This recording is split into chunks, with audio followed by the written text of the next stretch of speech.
everyone, it's Nina. Thanks so much for joining me today for a new tutorial. I'm very excited to be bringing you a project featuring some Hero Arts products, and I'm also going to show you how to make a slimline using this fun border die. I'm going to be making a non-traditional holiday card because sometimes you just gotta jump outside the box and come up with something different.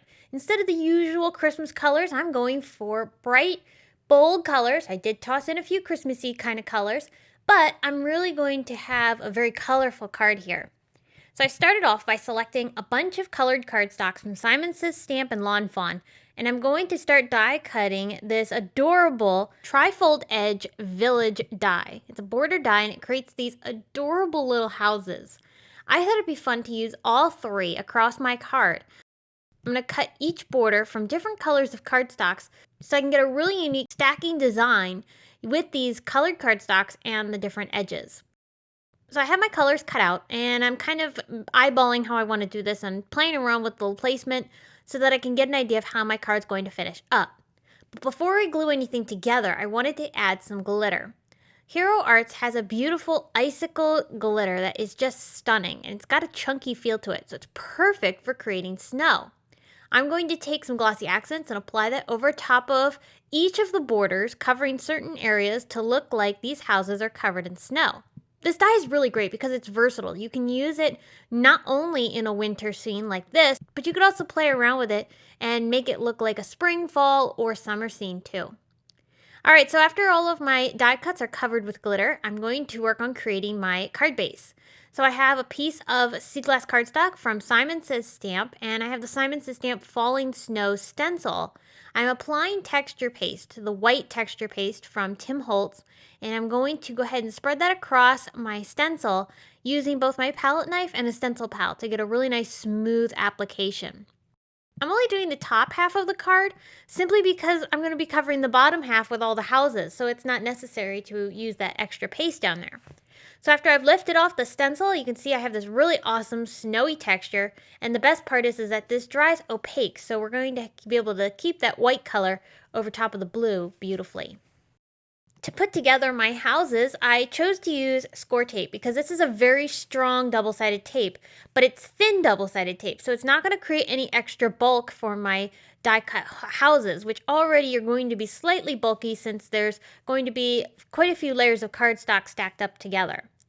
So as I'm layering these, I'm just playing around with the placement, and because I'm going to trim down the sides, I'm actually able to shift the houses just a little bit in spots so that they kind of give a slight variation and they all don't look like they're going in the same direction.